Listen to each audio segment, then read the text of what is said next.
They said time heals all wounds, but whoever said that never spent 15 years behind bars for a crime they didn't commit. April 14th, 7:42 a.m. The heavy doors of Bedford Hills Correctional Facility groaned open for the first time in years, and Imani Washington stepped into the cold morning air. No one was there to greet her. No cameras. No hugs. Just a paper bag filled with state-issued clothes, a faded photo of her son, and a copy of court papers that told a story she never believed. To the world, she was the woman who got caught moving dirty money through shell companies, the woman who got greedy, the woman who ruined her family. But that was never her story. She hadn't spoken her truth, not once. Not in court, not in interviews, not even to her own son, because the person who destroyed her life was the same person who promised to protect it. Back in Harlem, everything had changed.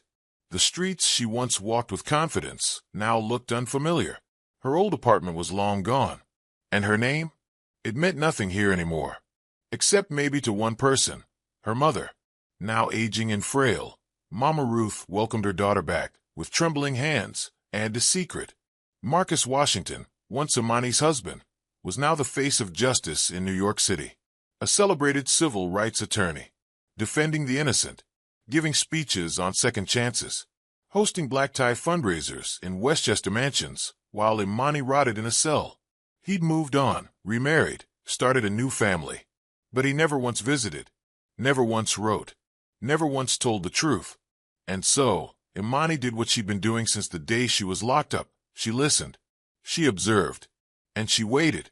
That morning, standing outside the prison gates, she didn't cry. She didn't smile. She simply looked up at the sky, whispered something to herself, and began walking. Not toward freedom, but toward unfinished business. Because while everyone else thought her story had ended, Imani knew it had just begun. And this time, she wasn't the one on trial. No one asked why a civil rights lawyer's first big case was against his own wife. No one questioned how evidence suddenly appeared, or why key witnesses changed their testimony overnight. No one looked closer, because they were too focused on Marcus's rise. But someone was watching, and soon, more than just a past would come crashing down. The next couple minutes will tell a story that was never meant to be told. A story about justice, revenge, and the cost of silence. This is the story of Imani Washington. Imani didn't need headlines to find out what her ex-husband had become. His face was on billboards, legal magazines, charity events. Marcus Washington, defender of the innocent. He spoke on news shows about justice and redemption, shaking hands with judges, smiling for the cameras. But in Harlem, in the apartment with the broken heater and peeling paint, Imani watched from a second-hand television propped up on milk crates. He had everything. Fame, power, a family. Zora Langford Washington. That was the new wife. Elegant, polished, untouchable. CEO of Langford Therapeutics, one of the biggest pharmaceutical companies on the East Coast. A woman who gave speeches on women's health and sat on boards with senators. 12 years younger than Marcus. The magazines called them a power couple. To Imani, they were a lie wrapped in luxury. They lived in Westchester now, gated estate, long driveway, a staff that kept the marble floors spotless, and a daughter, 12 years old, smiling in every holiday card. The daughter who had the childhood Imani's son never got. Jamal. He would have been 26 now. Last she heard, he was in graduate school, studying political science. He stopped writing when he turned 18. Never came to visit. Imani had held on to every letter, every photo, every birthday card she sent that was never answered. She still remembered the last thing he wrote. I just need to know the truth, Ma. But the truth was out of reach then. It had always been just out of reach. So Imani waited. She rode the city bus to Marcus's neighborhood and walked the edge of the property like a ghost, keeping her distance. She learned the patterns. Zora jogged in the mornings, escorted by private security. Marcus left for court at exactly 7:10 a.m., coffee in one hand, phone in the other. The daughter's school bus came at 7:30 sharp, and every Tuesday they had family dinner at Le Tavern, a high-end bistro 10 miles away. Imani kept a notebook, not out of obsession, but necessity. No one was going to believe her word, not after 15 years. She needed proof. She needed time. And above all, she needed to understand how the man, who once promised forever, could bury her alive and start over without flinching. One day, while watching from across the street, she saw something that made her blood freeze. Marcus wasn't alone when he left for work. A man stepped out behind him. Tall, broad, gray uniform. He shook Marcus's hand like an old friend. Imani couldn't see the man's face clearly, but she knew the walk, the posture, the slight limp on the left side. She had seen it every week for the last 10 years, through thick prison glass. A former corrections officer, from Bedford Hills. What was he doing here? Imani wrote 2 words in her notebook that day. He knows. And just like that, the past wasn't finished with her. It was circling back, piece by piece, waiting to be uncovered. Imani didn't go looking for Darren. He found her. It was a Tuesday evening. She'd been standing across from the courthouse, where Marcus's firm held offices. Just another shadow in the crowd. She turned to leave, and saw him. Same build, same limp, same unreadable stare. The man from the driveway. He said her name like he'd been practicing it. Darren Price, former CEO at Bedford Hills, now head of security for Washington and Langford Legal. He didn't smile, didn't flinch, just handed her a card with a number scribbled in the corner and walked away.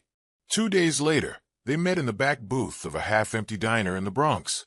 No pleasantries, no apologies, just years of buried tension sitting between them.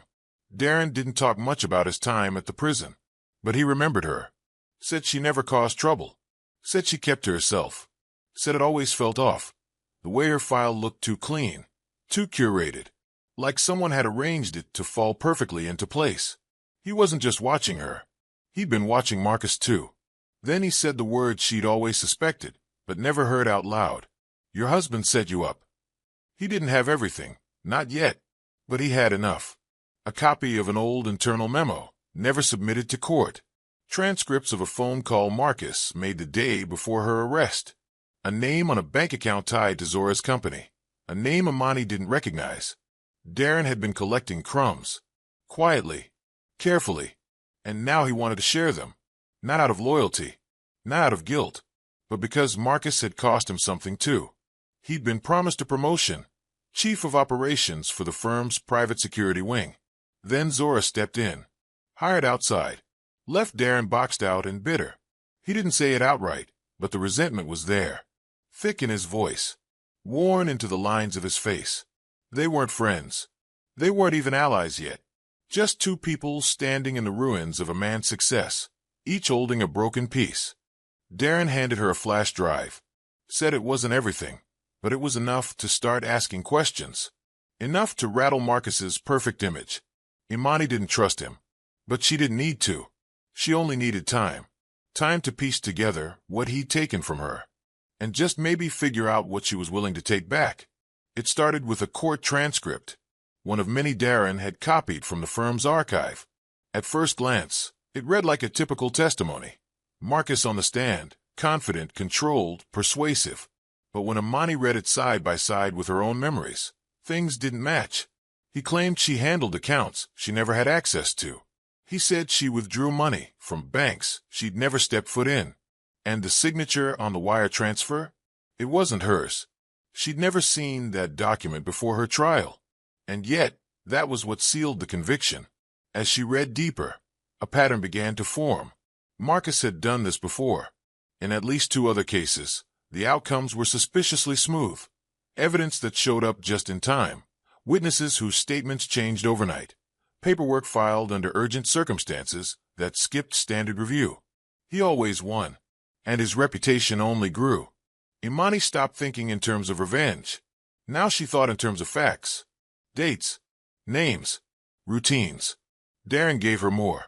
Blueprints of the firm's headquarters, office camera placements, access logs, keycards, and most importantly, Marcus's calendar. Every Tuesday, he left early for a breakfast meeting in the city. Fridays, he worked from home. Wednesdays, he lunched with board members from Zora's company. His daughter's piano lessons. Zora's charity appearances. It was all there. Imani turned her small apartment into a war room. sticky notes on the walls, printed photos, scribbled routes. She learned when the house was empty, when it was full, when deliveries came, and which neighbors never paid attention. She watched from coffee shops, parked cars, library corners, never the same spot twice. And with every observation, she added another crack to the polished glass of Marcus Washington's life. Then she found it, an old case from his early career. A woman arrested for assaulting her supervisor. The supervisor had claimed a broken jaw and emotional trauma, but the medical report Darren pulled showed only a mild sprain. No jaw fracture, no internal damage. Yet Marcus had argued with such force the judge called it an open-and-shut case. The woman served 4 years, lost custody of her child, never spoke to the press again. Imani reached out to her through a mutual contact. At first, the woman refused to talk, said she'd made peace with it. But the moment Imani mentioned Marcus by name, her silence cracked. She'd never seen her own lawyer's notes. The hospital report had been edited, and her final plea had been advised by someone she never met face to face. Marcus had built a career not just on defending the innocent, but on managing the outcome. Imani didn't sleep much after that. She wasn't just dealing with betrayal anymore. She was dealing with someone who had practiced this, someone who knew how to win before the first argument was ever made. And now, she needed to learn how to play his game. Imani waited 3 days before making the call. She dialed the number twice, and hung up each time before it rang. On the third try, it connected. Jamal's voice sounded older, sharper, like someone who had spent years building walls just to keep one person out. He didn't ask how she was, didn't ask where she'd been staying. He didn't ask anything at all. She said his name softly, said she didn't expect forgiveness, just time. He told her not to call again. The line went dead. Later, she found a blog post he'd written for a university publication, The Lie That Raised Me. In it, he spoke about growing up with shame, how his mother's arrest had turned him into a story other kids whispered about. He said she was never framed, that she had made her choices and left him behind in the wreckage. Imani read it twice, then printed it out and pinned it to her wall. There were no words to fix what Marcus had broken. And then came the press release. Washington and Langford Legal would be taking on their next major case, defending a woman accused of killing her husband in his sleep. A clean, execution-style shot to the chest. Prosecutors claimed it was about money. The defense argued it was years of abuse, finally reaching a breaking point. Imani read every detail. The woman had no record, claimed she was innocent, said her husband had been planning something, said she was set up. The news anchors called it the trial of the year. Commentators debated who was telling the truth. Marcus stood on the courthouse steps and told cameras that justice would prevail. Imani sat in her apartment and listened to every word. 15 years ago, he had destroyed her life with the same script. Now he was using it to save someone else. She looked down at her notes, the schedules, the surveillance, the evidence Darren had helped collect. And she realized something she hadn't admitted until now. This wasn't about getting her name cleared anymore. It was about taking back the part of herself that Marcus had stolen, the part that believed truth could stand on its own. And if it couldn't, then something else would have to take its place. Imani had spent months collecting pieces, documents, recordings, security footage. Darren slipped out of the firm's system one file at a time. But every time she tried to bring it to someone with power, the door stayed shut. A junior reporter at a legal blog promised to look into it, then stopped returning her calls. An ex-public defender told her to move on. Even a private investigator she paid under a fake name ghosted her after seeing who the evidence pointed to. Marcus's reputation didn't just protect him. It made anyone questioning him look desperate. Or worse, dangerous. Imani kept pushing until her body stopped her. The pain started as a dull ache in her back. She ignored it. It grew worse. She still ignored it. But one morning, she collapsed in the shower. She woke up in the ER with a nurse reading her name off a wristband she didn't remember receiving. The doctor said it quietly. Stage 4. Late. Aggressive. Months, not years. She asked no questions. Signed the release papers. Left the hospital before dawn.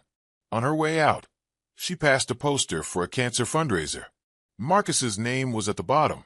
Keynote speaker. She walked a long way back to her apartment. The cold air felt different now. There would be no appeal. No press conference. No redemption arc. She'd waited 15 years for the truth to matter. And now she was out of time. So she stopped waiting. She bought a new notebook. Clean pages. No legal jargon. No timelines. Just a plan. She wrote names, dates, access codes, exit routes, surveillance angles, entry points to the house, Marcus's weekly schedule, Zora's travel itinerary, their daughter's school calendar. Every detail recorded in neat, steady lines. This wasn't vengeance. Not in her eyes. It was correction. She burned the rest. Old case files, rejection letters, copies of news articles that never mentioned her name.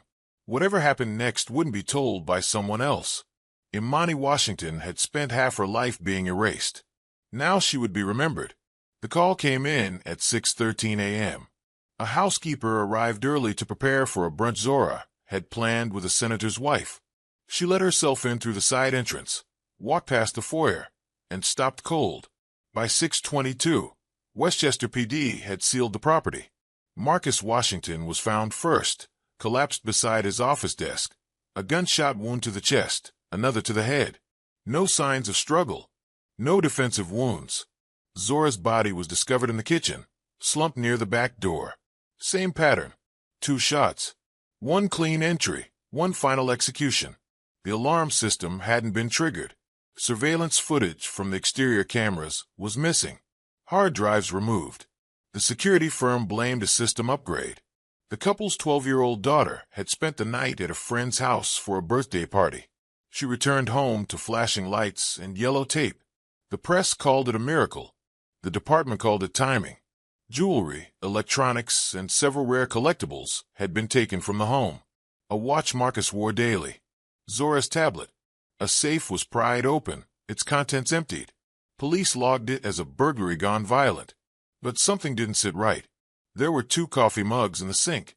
A coat draped over the back of a chair that didn't belong to Marcus or Zora. A drawer left open in the study. Not rummaged through, just open, as if someone had read what they needed and left the rest behind. The story hit the news within the hour. Power couple dead in upscale neighborhood. No witnesses. No footage. Few leads. By noon, tributes poured in from celebrities, judges, elected officials. Speeches were given. Statements released. The city mourned a man known for justice and a woman known for healing.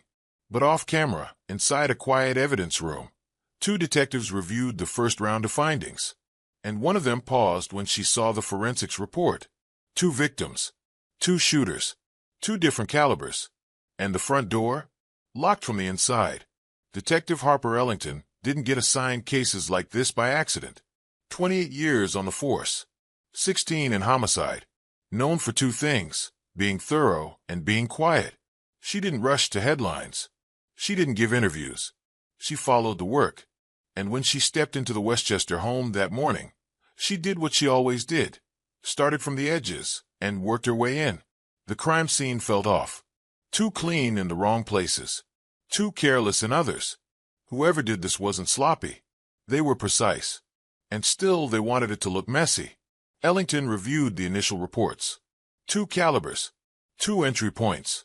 No prints. No blood trail. No forced entry. Whoever it was had been expected, or knew how to avoid suspicion. When she requested external camera footage from the neighborhood, she found gaps. Not corrupted data, complete erasures. The Washington home had its own internal system, but the hard drives were gone. Power had been cut for exactly 7 minutes. Just long enough. She noted it all. On day 3, Ellington received a full history on the victims. She read through Zora's business dealings, public appearances, philanthropic donations. Everything was curated. She noted a sealed investigation from 7 years prior, an inquiry into Langford Therapeutics for suspicious overseas transactions. No charges were filed. A short statement had been given by the company's legal representative, Marcus Washington. Then she pulled his case history. Dozens of high-profile wins. Headlines. TV appearances. And one name stood out, A woman sentenced 15 years ago for drug trafficking and laundering. Imani, Washington. She flagged it. The next morning, forensics sent her a list of items recovered from the scene. Among them, a burner phone. No ID, no SIM registration. One outgoing call. One number in the entire log. No voicemails. No texts. Just a 3-minute call placed the day before the murders. She traced the number. It was inactive by then. Disconnected. But the tower had placed it near a housing complex in Harlem. Ellington drove down herself. The building was half abandoned. A mix of long-term tenants and people passing through. The superintendent barely remembered names. No leases, just cash and keys. But the apartment in question had been vacated 2 days earlier. Paid up in full. No forwarding address. In the corner of the living room, a small nail stuck out from the wall. Above it, a rectangle of clean paint where something had once hung. Ellington stood there for a long time. The house had no signs of break-in. The security system had been bypassed. The scene was staged to suggest a robbery, but nothing of true value had been taken. And now a burner phone connected to a woman the victim helped put in prison was found in the kitchen drawer. She didn't say it out loud, but she wrote a name at the top of her file. Imani, Washington. By the end of the first week, Imani Washington was gone. Her name hadn't shown up on any official transport. No bus tickets. No rental cars. No flight records. But a street camera caught a woman matching her description boarding a Greyhound out of Port Authority. The timestamp put her on a route heading west. After that, the trail broke. Detective Ellington requested additional surveillance from terminals along the route. Each time, the image got blurrier. The outfits changed. Hair hidden under hats. Glasses. Scarves. But the posture stayed the same. Shoulders tense. Head low. Moving with purpose. Moving like someone who didn't intend to be found. Meanwhile, back at the law firm, Darren Price was slipping. He'd always been quiet, but now he was jittery. Late to shift. Leaving early. Spending more time in the server room than assigned. The IT manager reported strange logins under admin credentials, files related to Marcus's old cases being copied to unregistered drives. Ellington paid him a visit at his home in Yonkers. He answered the door without hesitation. Told her he didn't know where Imani was. Said he hadn't seen her in years. His eyes never stayed in one place for more than a few seconds. His hands never stopped fidgeting. She didn't press. Not then. Back at the precinct, forensics completed their secondary sweep of the Washington home.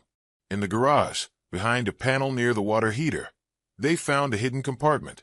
Inside, cleaning supplies, gloves, and 2 empty boxes of ammunition, different brands, different calibers. Not stolen, not misplaced, stored. In the kitchen, a team found microscopic fibers in the grooves of the tile.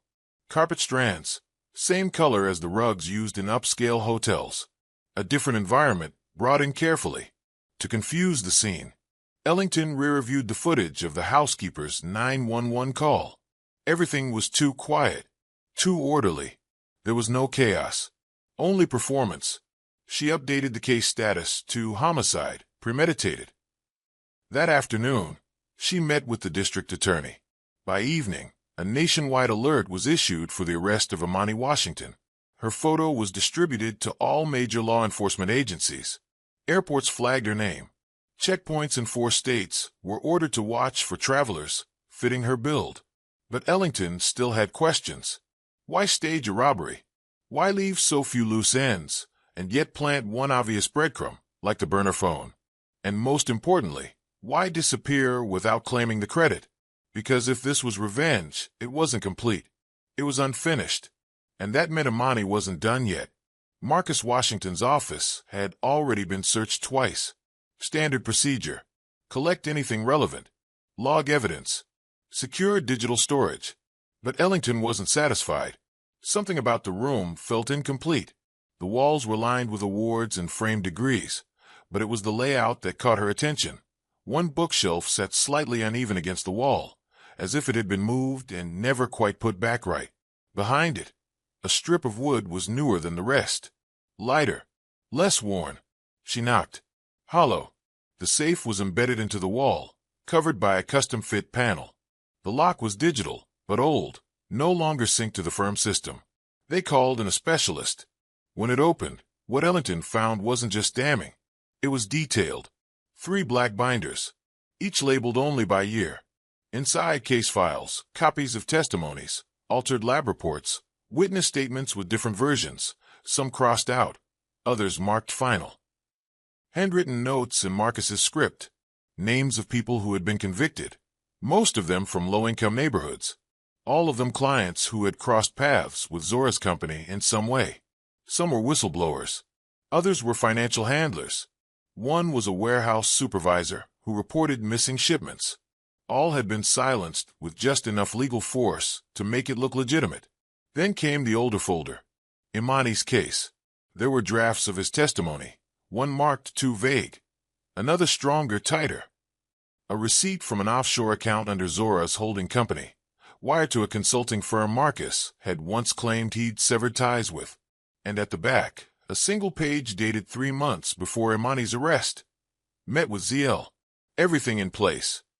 ZL Zora Langford. The timeline was no longer a theory. It was documented. Zora and Marcus had known each other well before Imani's conviction, long before they married, long before Marcus became a name the city trusted. Further down in the safe, tucked in an envelope, was a flash drive. On it, a single audio file, poorly labeled, unedited. The voice was unmistakable. Marcus, speaking in what sounded like a private meeting. The tone calm, confident, no hesitation. She was going to report it. She found the missing transfers and thought it was just sloppy bookkeeping. She didn't know the supply chain was being used to move product. If she had gone forward, the company would have crumbled. Zora would have lost everything. I did what I had to. Not just for her, for the firm, for our future. People like Imani don't understand what it takes to build something that lasts. She would have burned it down. Then silence, followed by the soft click of a recording being stopped. Ellington listened twice, then had it verified. It was real. She didn't make any announcements. No press release. No leak to the media. Instead, she added one more photo to her evidence board, one that had been sitting in her folder for days. Zora and Marcus at a fundraising event 10 years before their marriage. Smiling, standing too close for business partners. Behind them, a banner for Langford Therapeutics, promoting a new opioid trial set to expand to distribution in 3 cities. One of those cities was Harlem. The case had shifted again. This wasn't just about revenge, or even justice. It was about a structure built on silence. And Imani Washington had been the first to fall under it. But she wouldn't be the last. Detective Ellington didn't expect the call. It came in late, routed through her office line from an unrecognized number. The voice on the other end was steady, careful, like someone who had rehearsed what he was about to say, but wasn't sure he'd ever actually say it. My name is Jamal Washington. I'm Imani's son. She didn't interrupt, just listened. Jamal explained that 2 weeks before the murders, Marcus had reached out to him unexpectedly. They hadn't spoken in months. Marcus asked to meet in private. No public places, no phones. Just father and son, one last conversation. They met at a quiet bar in the city, far from their usual circles. That night, Marcus told him everything. How Imani had uncovered irregularities in the books at the firm.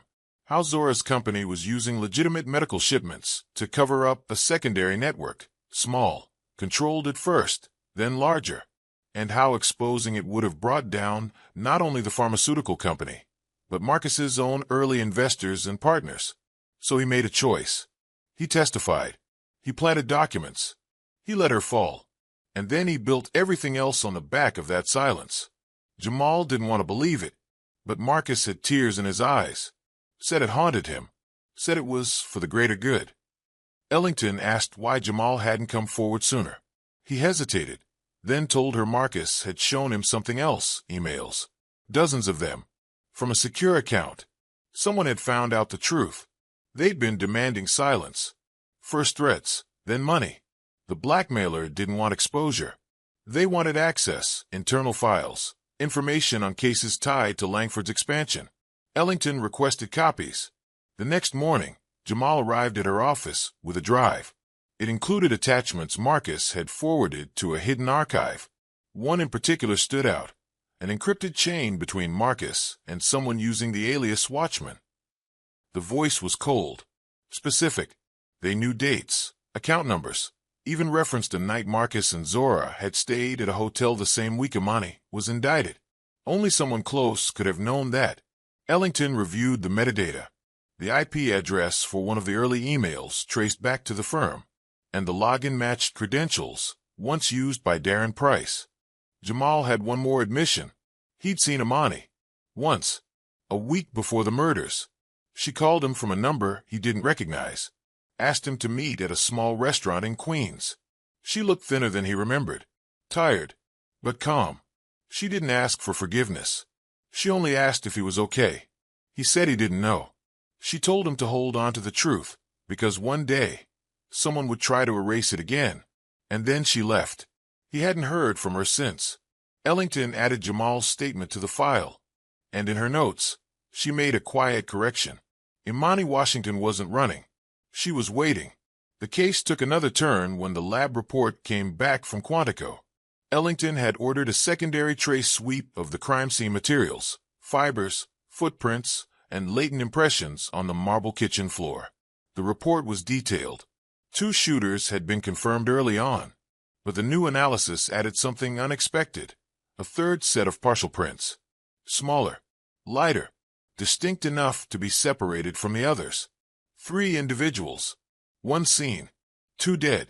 And then came the financial records. While reviewing Zora's holdings, Ellington found an anomaly. A subsidiary listed under an inactive pharmaceutical branch had continued receiving large deposits from shell accounts registered in Antigua. It had no public record of operation, no staff, just a name, Helen Langford, a name never used in any of Zora's official documentation. Further digging revealed Helen Langford wasn't a company officer. She was Zora, a second identity, carefully constructed, complete with passport history, real estate in the Cayman Islands, and a series of investments linked to overseas medical trials never reported to the FDA. Ellington requested assistance from Financial Crimes. They pulled up 5 years of hidden activity, movement Zora had kept out of reach, even from Marcus. And then, just as Ellington was preparing to bring in Darren for questioning, she got the call. Imani Washington had been located. She was admitted under an alias to a hospital in Atlanta. Collapsed outside a community clinic 3 days earlier. Malnourished. Dehydrated. Cancer advanced to multiple systems. Doctors said she'd been ignoring treatment for months. Hospital staff found her ID only after she fell unconscious. Ellington took the first flight out. The records were clear. Imani had been in Georgia for over a week before the murders. Surveillance from the clinic entrance confirmed her arrival. A dated intake form showed her handwriting. Her vitals were logged hourly. She couldn't have been in Westchester. She couldn't have pulled the trigger. The woman at the center of everything, the woman everyone believed had finally acted on revenge, was lying in a hospital bed, barely conscious, hundreds of miles away from the crime scene. And yet, her name was still on the warrant. Ellington didn't cancel it. Not yet. Because if Imani hadn't committed the murders, someone had done it for her. Ellington returned to New York with one priority. She had enough to remove Imani as the primary suspect, but she needed to know who pulled the trigger and why. The third presence at the crime scene, the financial trails, the burner phone, and now Imani's hospitalization all pointed to something larger than revenge. It pointed to a final betrayal. Her focus turned to Darren Price. She secured a warrant, but by the time her team reached his apartment, he was gone. The door was unlocked. Lights still on. No signs of forced entry. A laptop was left open, showing an encrypted folder that had been scrubbed clean minutes earlier. On the desk, a single flash drive. Ellington played the file. It was a voice memo. Darren speaking to himself. She offered me $500,000. Said Marcus had grown reckless. Said if he talked, everything would unravel.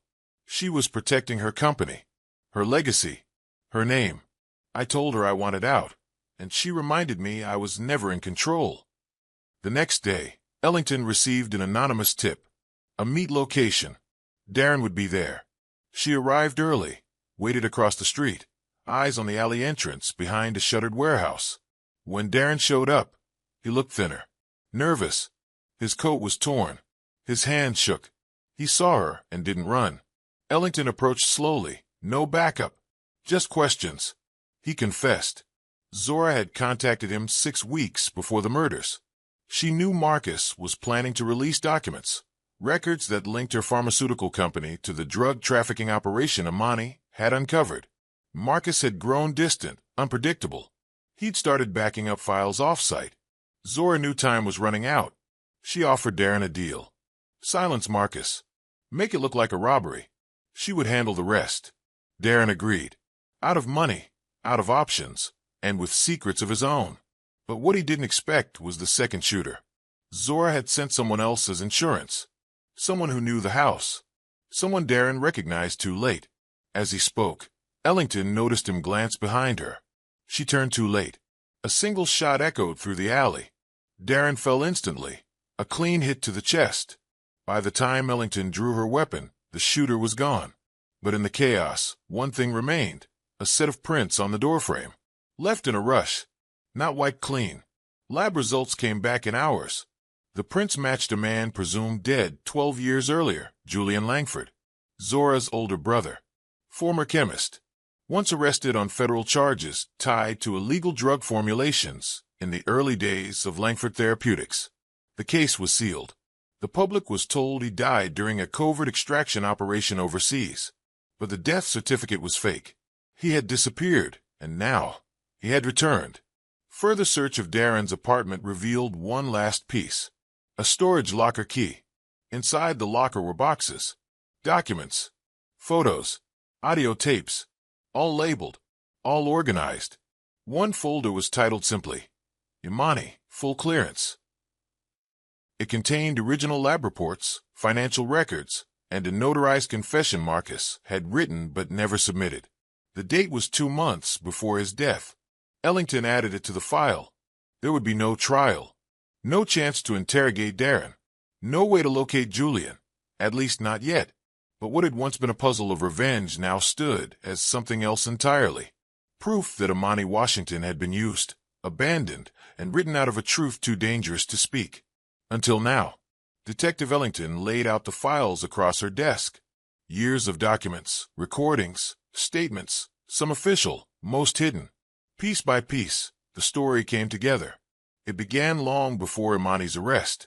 Zora Langford was expanding her company quietly, aggressively. New drugs, fast trials, international supply chains. Profit soared, but behind the numbers, the records told a different story. Shortcuts in testing, off-the-book shipments, and untraceable funds moving between shell accounts. Marcus Washington was part of it. Not officially, not on paper, but his early legal work for the company helped cover those gaps. He coached executives on what to say in audits, helped structure deals that avoided federal attention. And when one of those deals was flagged by internal accounting, by Imani, it became a threat. She hadn't meant to expose anything. She had flagged a few inconsistencies, asked the wrong questions, and suddenly, she wasn't a partner. She was a liability. Marcus and Zora had a choice. They made it quickly. Marcus used his access to Imani's work files. He crafted a timeline that suggested she had moved funds through dummy corporations tied to drug front operations. Zora provided the connection, her company's name attached to a shipment, altered to appear as though Imani had rerouted it. The case built itself. Clean. Unquestioned. By the time it reached trial, Marcus had already stepped away from the paperwork. His testimony, carefully rehearsed, delivered just enough to tip the jury without looking personal. Imani went away, and Marcus rose. Zora's company thrived. They married. They built a public image that deflected attention and solidified influence. But it didn't stop there. As Ellington reviewed Marcus's old cases, a pattern formed. People who threatened Zora's business model, critics, regulators, even rival scientists, became defendants in cases Marcus coincidentally handled. Evidence misplaced. Witnesses discredited. Each time, Marcus appeared to be the savior of a troubled client. In truth, he was the quiet hand protecting a network too large to name. But the story didn't end with Marcus and Zora. Julian Langford had been there from the beginning. He'd helped develop early compounds, took risks Zora refused to take. When the first investigation closed in, she distanced herself. He disappeared, officially dead, but not forgotten. Julian watched the company grow under her name, watched his sister become something she never was. And when he discovered that Marcus planned to undo the past, Julian took his chance. He joined Darren, watched, waited, and when the plan was set in motion, he finished it. Not for justice, for revenge. Ellington recorded her findings, sealed the evidence, and submitted the report. The truth was no longer hidden. It was written, cataloged, and preserved. But it came too late for many. And for one woman in a hospital bed in Atlanta, it was both a victory and a final chapter. Imani Washington was cleared of all charges on a quiet Wednesday morning. No press conference, no cameras waiting outside the courthouse. Just a signature from a judge who read the evidence, nodded once, and filed the final motion. Her original conviction was vacated. The charges tied to Marcus and Zora's deaths were dropped. The system that had once buried her name now recognized what she'd known all along. She was never guilty. News traveled fast, but Imani didn't ask for interviews.